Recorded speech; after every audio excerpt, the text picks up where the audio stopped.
Today I'm going to work with my stencil swatches that I've made the other day on a project for the very first time. I would like to create a journaling card with the help of these swatches, and I would like to find out if these are as helpful as I thought when I've made them.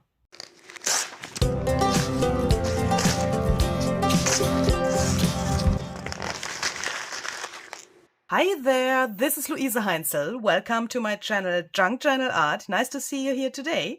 So let's create a journaling card today using some stencil swatches. If you have missed my other video where I have made this, then please check that out first before you watch this video. I think some things are way more clear to you when you have watched the other video, especially then when you've never heard about such swatches. In the other video, we've made this here, and in the meantime, it has changed up a little bit, as you can perhaps see. If you have seen the other video, you will recognize the difference immediately. As you can see, I've put some things here into my swatch pad. So that means when you've seen this the last time, there was the stencil, then the swatch, and then the next stencil, the next swatch, and so on. And when you look now, you can see I have included this cardstock from the original package in between of those swatches.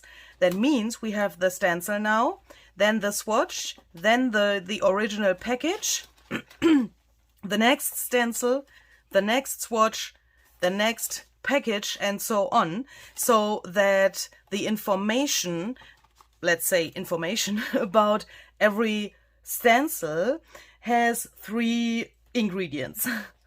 The stencil itself, the swatch, and this thing. I've made that because, let me show you, normally I would hold it in my hands like this, and then I can flip it to the top and see the different stencils and swatches. That can take a very long time to find the right stencil if you perhaps know which stencil you want to use. And now I can turn that around so that I can see this top part here. As you can see, this is a little bit longer.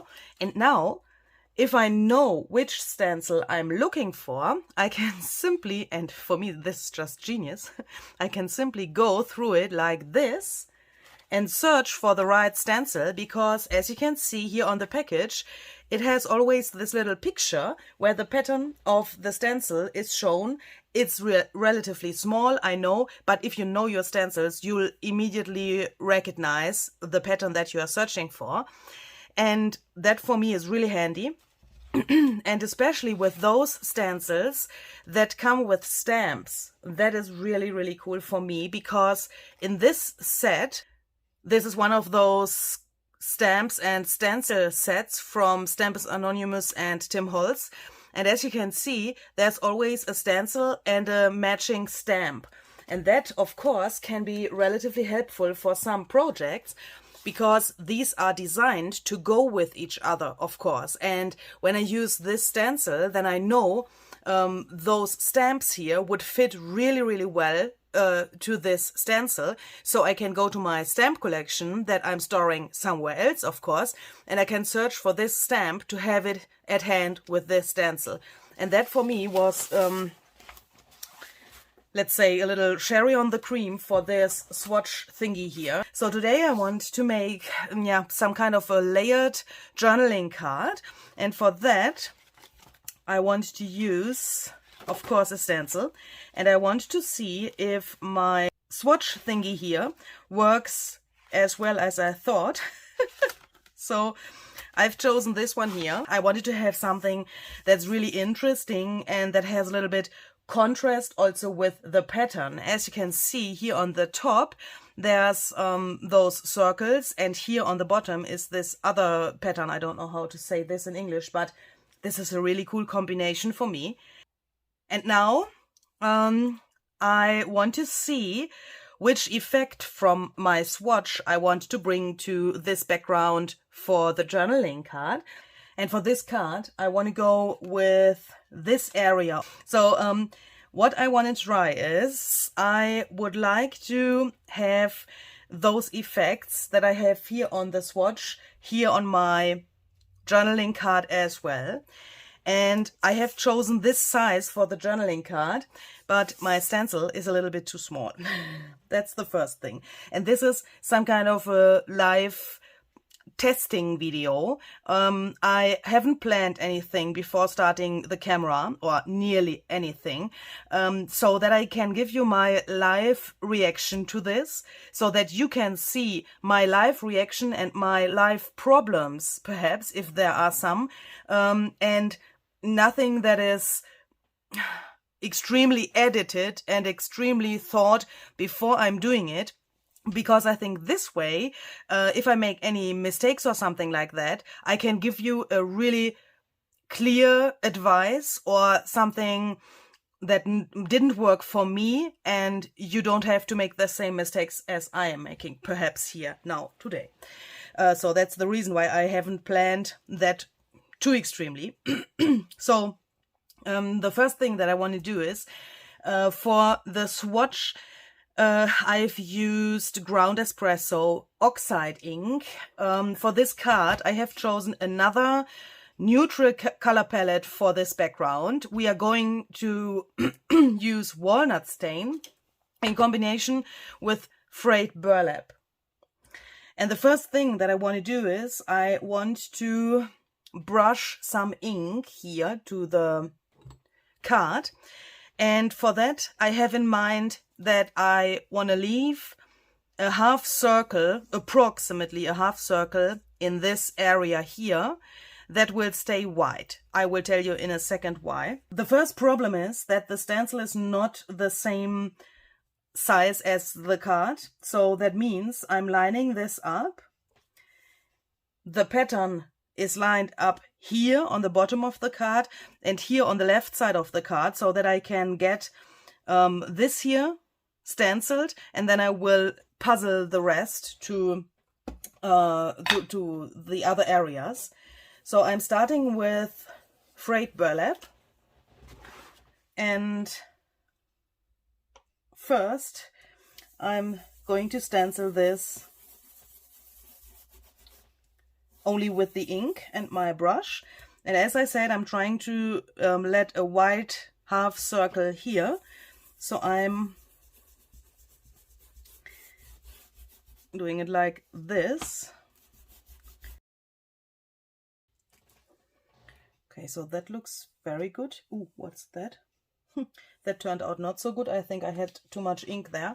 So but that doesn't matter, it's only a background.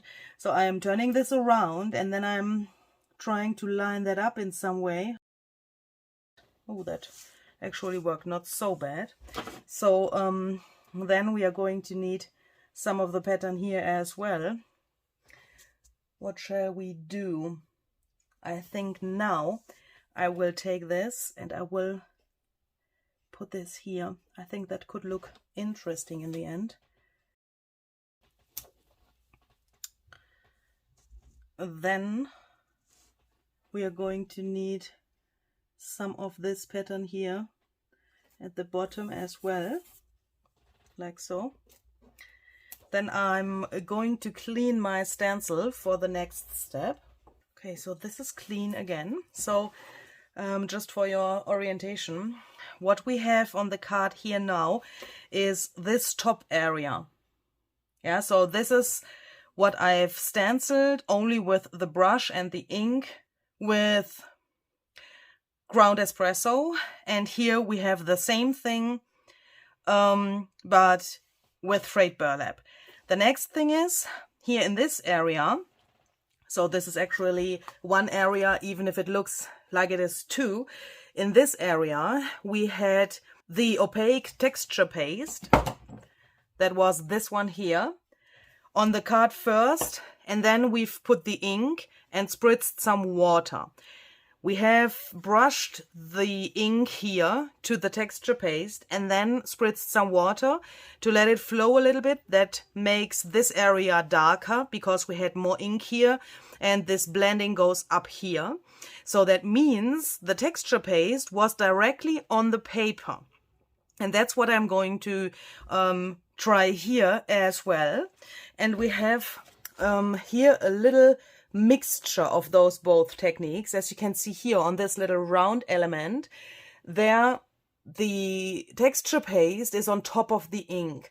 That's because I've placed the stencil there and then I went through it with the texture paste, and I accidentally came to this area here, but in the end I liked it so much that I wanted to try that here as well again. So that means now that's a little bit tricky because we have to line up the stencil again and try to stencil over that. That could be a little problem. So I can only do that approximately like it was before, because this stencil is not wide enough. I can't line up the pattern 100% exactly, but that totally doesn't matter. Just find a position where you think that it looks good. Here on the bottom it's actually possible, but there on the top it's not possible. And we need this pattern to the edge, but I think I want to have it like this. Here now on the bottom it's not exactly, it would be exactly if it would be like this, but I've learned from the German video that I can also do it like this and now stencil over that, and that will look really interesting in the end, even if the pattern is not 100% lined up. So we will do it exactly like this. So that means now I'm going to take my texture paste and a spatula, and then I'm taking this, and now I want to apply the texture paste here where the white area is, but also a little bit here on top of the ink to reach an effect that we have here in the middle of those both techniques that we've used here. So let's try that. Just putting this down here.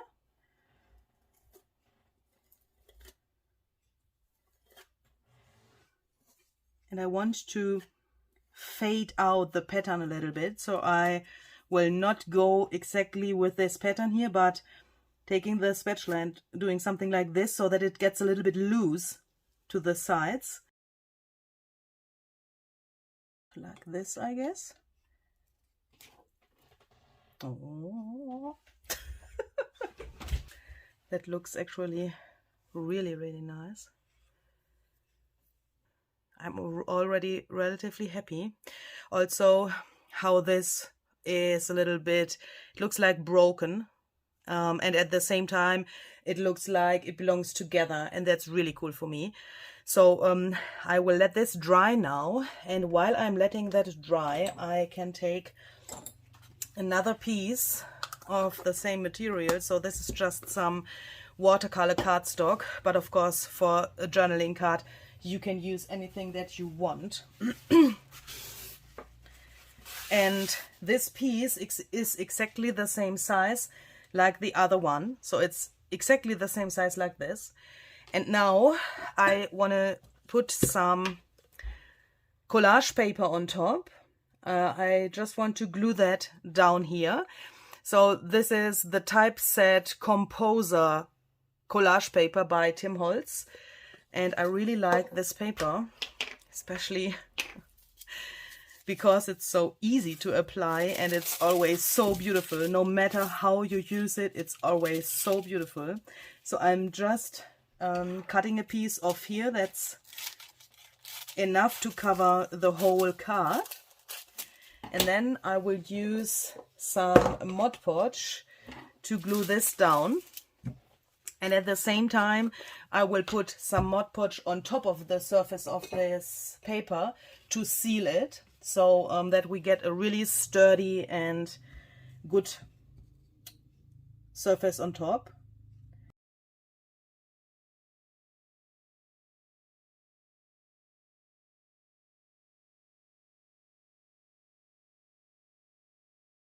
Once both pieces are completely dry, we can take this one And first of all, be happy how this came out.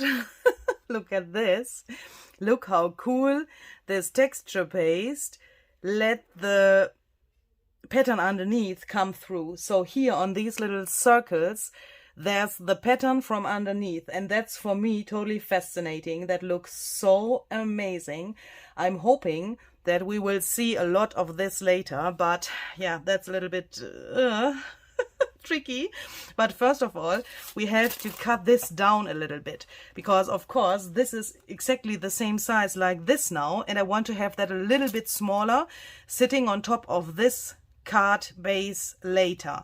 I want to have approximately, yeah, a centimeter or so on each side. So I want to trim that down. I'm taking this here, and of course you can put that on top here and then measure that. I will eyeball that. So I will take that, put it here to my trimmer, and then I will trim off approximately 1 centimeter off from each side.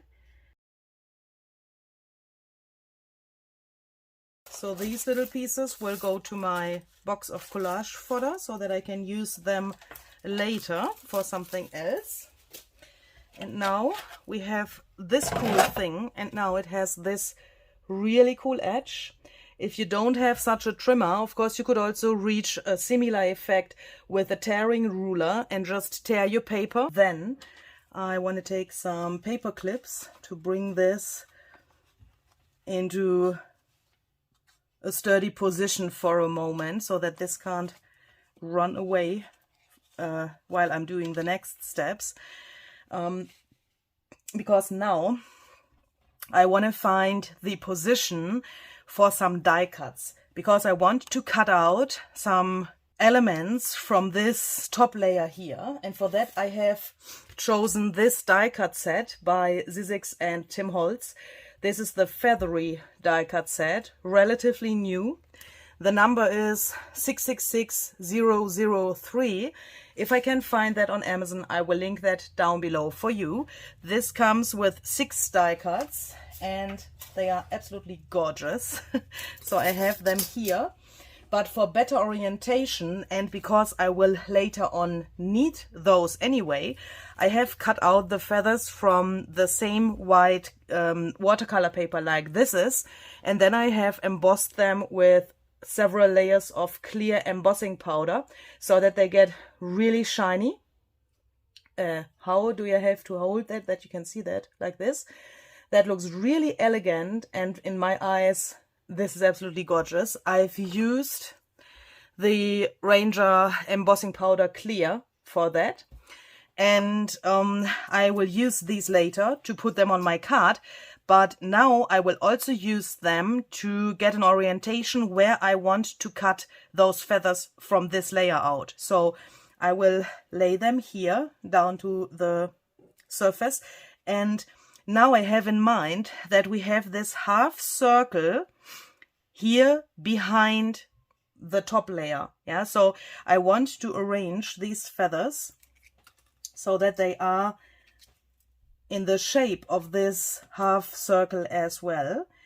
That means I'm just taking them and playing around a little bit until I have them in the position where I want them. And now I'm taking the matching die cut and a washi tape. And again, I've just done this to get a better imagination where which feather will be in the end. So for me that's easier than putting the die cut here on top, because when I put the die cut there now, I have to place it upside down to the paper, of course, and then I really can't imagine where which feather will be in the end and how that will look. So that's the reason why I've done it like this. But of course, please do it like it's comfortable for you. And now I'm taking the matching die cut here. So this is this one. I'm holding it here, like so. And then I am placing it exactly there where the actual feather was before. And so I will go on with all of the others so that I can get exactly the right position of the die cut here. And I will fix that with some washi tape to the surface so that I can take that to my cutting machine in a second really easily. Okay, so here we go. Then we can just take that out carefully. And because of the Mod Podge on top of this black and white layer, I can take off the washi tape really easily from the collage paper. So that's a good trick to seal the surface of this layer, to be able to get this off without damaging the paper. Before we go on now, I will just go ahead and distress the edges of this piece with some walnut stain oxide ink, and I'm going around the edges and also to the inside of those cutouts to make them a little bit more visible. Then we can take this back, and now we have to apply some ink here on top of the texture paste, of course, to get this effect that we had here on our swatch. We've used frayed burlap here for the other areas, and we're going to use walnut stain here in the middle to get that a little bit, or middle, for me this is the middle because this is going to become the focal point in the end. But of course that's not the middle of the card, but you know what I mean. But to get this area a little bit darker, and also to get the effect from the swatch, I'm going to apply the walnut stain ink here. And I'm also going a little bit over this area where the texture paste lets the frayed burlap ink come through to get a really cool effect there as well, and to get a little mixture and fading and, you know, interest for the background. So once we have that, we can take a water spray bottle and then spritz some water. I'm starting here at the edge with the spritzing, and then wait a little bit. Exciting thing. And then just lift it up like this to let the ink run to the other side a little bit. Then we can spritz a little bit more here to get a nice faded effect. And I don't care about if the frayed burlap gets a little bit wet here as well. So here it's a little bit too much in my eyes, but no problem. Just take a paper towel or something similar, go over that and lift the water off from the paper. Let's do that here as well.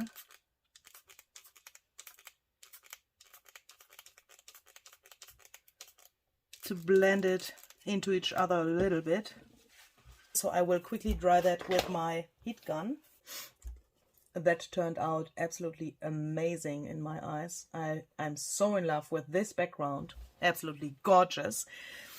And now I will take this piece and I will put it here, and the plan is to go to my sewing machine and sew that to the base of the card now. If you don't have a sewing machine, of course you could also glue this down to the card. That would also be, of course, possible, but if you have a sewing machine, please use it. Or if you like staples, then attach that with a stapler just by stapling around here, around this whole thing. As you can see, I've sewn a rectangle around the whole black and white layer here, because now you could take, I mean later when everything is finished, you could take some tiny ephemera and put that behind here. You can use all of these areas as tiny tuck spots and put that something behind, like this. I mean tickets, tiny tags or something like that, and I guess that is a really cool addition to this card. So yeah, don't glue or sew it completely, and you will have the possibility to use it in several different ways, next to using it as a journaling card. The next thing that we are going to do is we are going to take our feathers here. And now we have a little puzzle. So I'm taking the feather.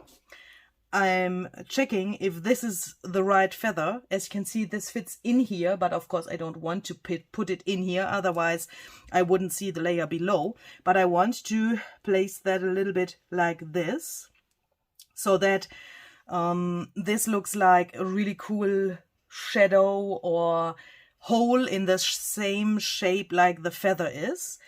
And for that I'm checking which one has to go where. And I also would like to give you a little tip how to glue those. The first thing that I'm having in mind here is that the feather and the hole are next to each other, exactly the same on each feather. So what I'm trying to say is the feather is here and this hole is on the left side of the feather. The feather is here, the hole is on the left side. The feather is here, the hole is on the left side, and so on. Don't put, or actually you can do that, but it looks not so good. I would not put the feather, for example, like this, so that two of those holes are directly next to each other. That makes this a little bit wonky. It looks not so harmonious. And at the same time, it gets not this shadow effect when the hole is every time on the left side here, or for every feather on the right side, that would be the same. Then it looks like these holes are some kind of abstract drop shadows for the feathers. And now we are going to glue that. And for that, I also have a little trick. So let me just put that a little bit aside so that you can see that better. So I'm taking the feather, the first one that I want to glue, and I'm placing this end of the feather directly next to the cutout. And now I'm moving only the top part to the right a little bit, but this stays next to the hole here on the bottom. I would say that that looks the best for gluing that, because then this hole gets from small to wide next to the feather, and I think that looks really beautiful. So now I'm taking some bookbinders glue to glue that, and I will do that for every of those feathers in exactly the same way. And I'm pressing the end here first, so that I can get the right position for the rest then. Okay, so when we have that, it looks like this. And while recording my German video, I've found out something really cool, because now this card is like this, yeah, and it makes sense like this. It's not finished, but it makes sense like this. But in the German video, I realized that I can also turn it this way around and it would also make sense. And that brought me to a really, really fun idea that I would like to share with you now. Because I would like to place a paper doll here. So I have the Tim Holtz paper dolls here. I want to choose a relatively small one. He is cool. And as you can see, he is relatively small. The feathers are really massive. And this is a really small focal point. And I also don't like so much that the ends of the feathers are shown here so much. It looks a little bit like they are poked into him. I mean, yeah, that looks strange. And because of that, I want to put a butterfly behind him. And that has also a second reason, actually. The orange is relatively massive here, but I will try something to balance that out a little bit later. So the idea now is, the first thing is, the butterfly is wider than the boy. that makes this here not so strange. I mean, look at this and look at this. That looks strange. These areas here will be covered by the butterfly now, and that looks, in my eyes, way better. And I want to put a little mechanism here so that we can turn this around and have this here, so that we have the possibility to use the card either in this direction or in this direction. And for that, I'm first taking a piece of washi tape, just a tiny little piece, to bring the boy into the right position and check out where he wants to be. So I'm putting this here just to see where the boy will be in the end. And then I will find the position for the butterfly. That means I will place him here like I want him. So this, I would say, or perhaps actually a little bit more down.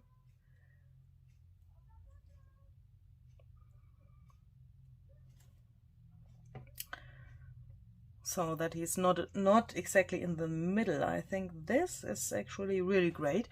Then I'm placing my finger here to just turn him around.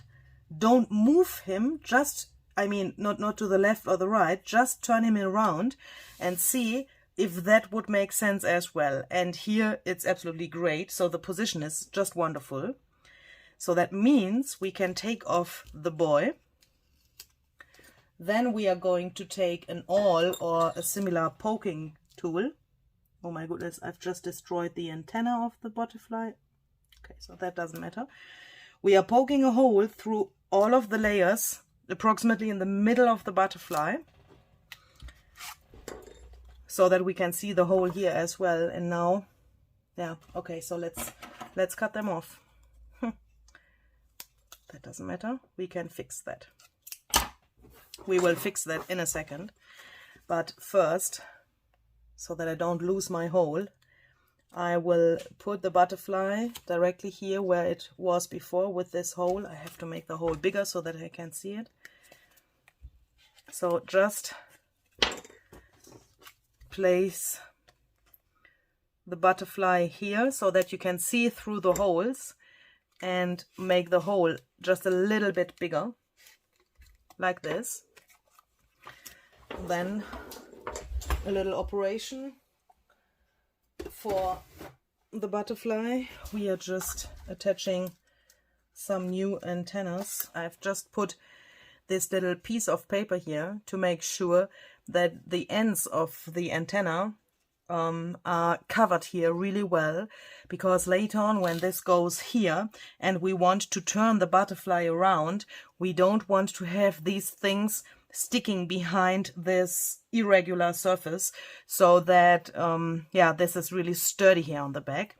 And now I will bring back the hole here into the butterfly, because I've just covered it with the paper, but that's no problem. And then I'm going to take a piece of cardstock, and I'm punching out some circles. Make sure that these can disappear behind the butterfly like this. You will see in a second why. I'm just punching out a few because I've learned something from the German video. We need a little distance in between of the butterfly and the card to be able to move him around really well later. So now I'm taking those circles. Yeah, that should be enough.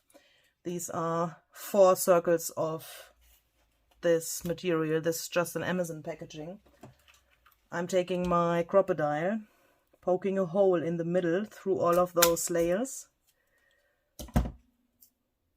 And then I'm taking the butterfly, then a little bread, just a normal bread. I'm putting that through here. Then I'm taking my circles here with the hole, putting them through here so that we have this distance here. And then I'm going through the card. and that makes the butterfly being in the air a little bit. This is actually really much. Is that too much? Yeah, I think that's too much. I think I can take 1 or 2 out. I think 2 would be actually enough, 2 of those layers. Let's try that. Yeah, that's totally enough. That is totally enough. Make sure that you have enough of those distance rings here below the butterfly so that you can move it really, really well without any problems. And when you have that, you can, of course, close this thing here on the back. And then you can check it again. And as you can see, it moves really well.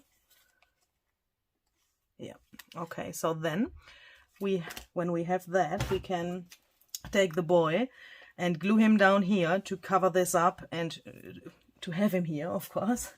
So I'm taking these little foam thingies here to get a little distance, because we have the head of the bread there, and of course that makes this little hill here, and I want to have the boy laying relatively flat as possible. So I'm just putting some of these things to the back of him, and then I'm going to glue that down.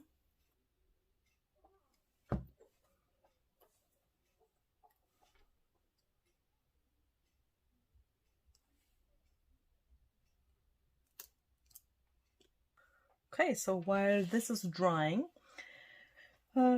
let's talk about this orange and this red in the butterfly. We have nothing of that in the background, and for me it's a little bit not so balanced. It would have been better to think about that before starting with this base layer and choose the butterfly in the very beginning, and then put some red or some orange to the background. I haven't thought about that, but I think we can fix this problem anyway. So I want to try to take some fired brick oxide spray.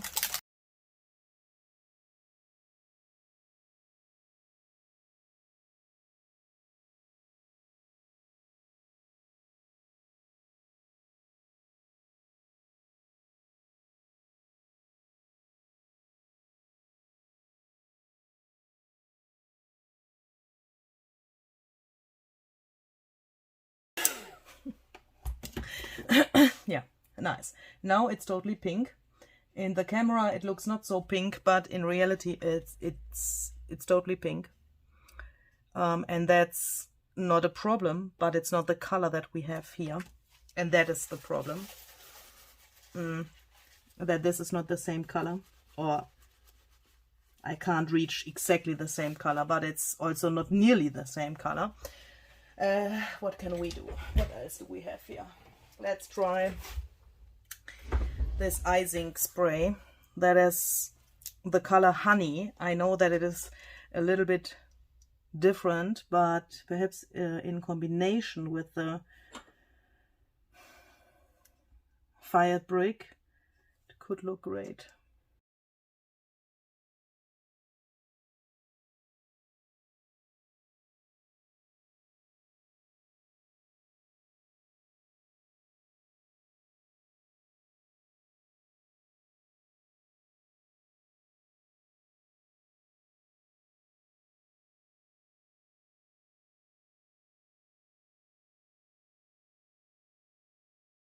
Ui. Okay. Now we have that. And then I want to add some black splatters.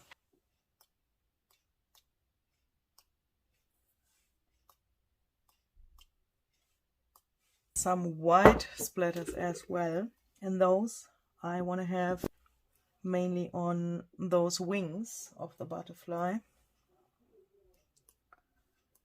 And a little bit here on the bottom, like this. And I don't know if I'm brave enough, but red splatters, only a tiny, tiny, tiny bit, would be also really great. This is totally nerve-wracking, because I know now this could destroy everything. I haven't expected that this gets so colorful. The card for the German video looks like this, and as you can see, this is really neutral.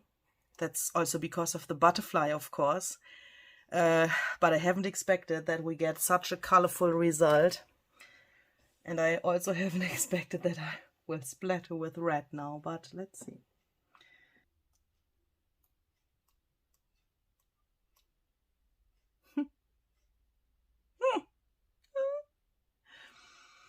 And yeah.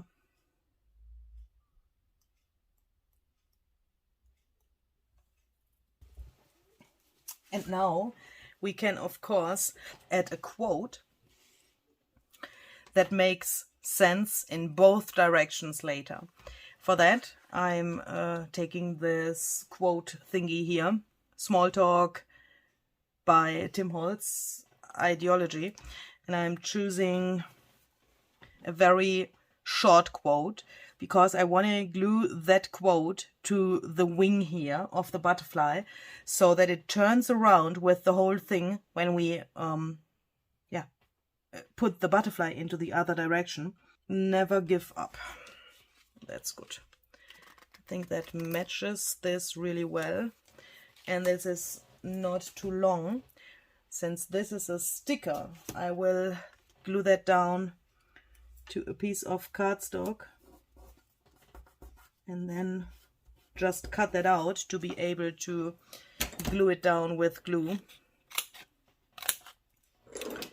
so that I can get rid of the sticky backside, because only a part of this will be glued down now.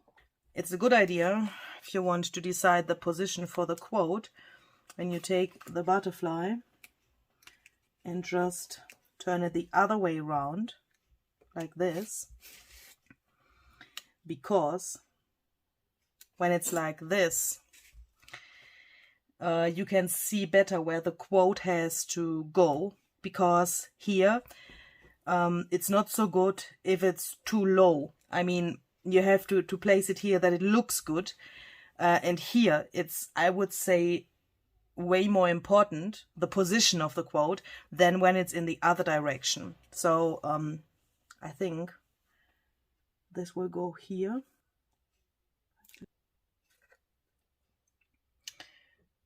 Then I will just go around the edges of the whole card with something, but with what? Black? Yep, I guess. For the other card, I've used Black Soot Distress Oxide ink. As you can see, that gives it a really cool contrast, and it's not too dark and not too light. It's a frame, but it's, you know, visible but not too dominant.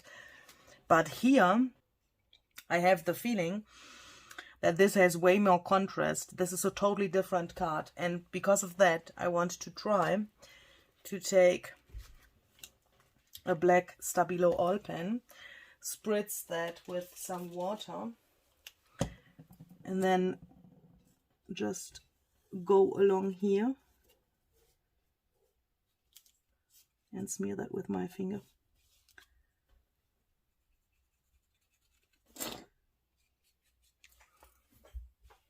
Okay, so here we go. Aha! I would say this is the finished card. It turned out totally different than I have planned it, but I'm really, really happy with it, especially with how the background on the bottom layer came out. I think the red and this orange makes it even more interesting, but you can still see what we've made with the help of the swatch. And when I look at this now and compare that, then I can see that the background on my card is exactly what I have planned, because I can see it here on my swatch and can see that this is exactly what I wanted to have, and that makes me really, really happy. And for me, that was totally worth it to make those swatches for the stencils, and I will definitely use those very often in the future, because only for this card it was so helpful, and I'm so happy with the card that is just amazing. So now we have it like this, and we can use it in this direction, or we could say, okay, we want to have it in the other direction, and then we can just take the butterfly, turn it around like this, and it would make sense in this direction as well. Perhaps you can do me a favor and let me know in the comments which one you like better. This more muted and vintage one on the right, or this one on the left. Which is your favorite? That would be really, really interesting to know. I'm excited. Okay, so that's it for today. I hope you enjoyed it, and perhaps you would like to create something like this by your own. Have fun with this project, and see you the next time. Bye bye.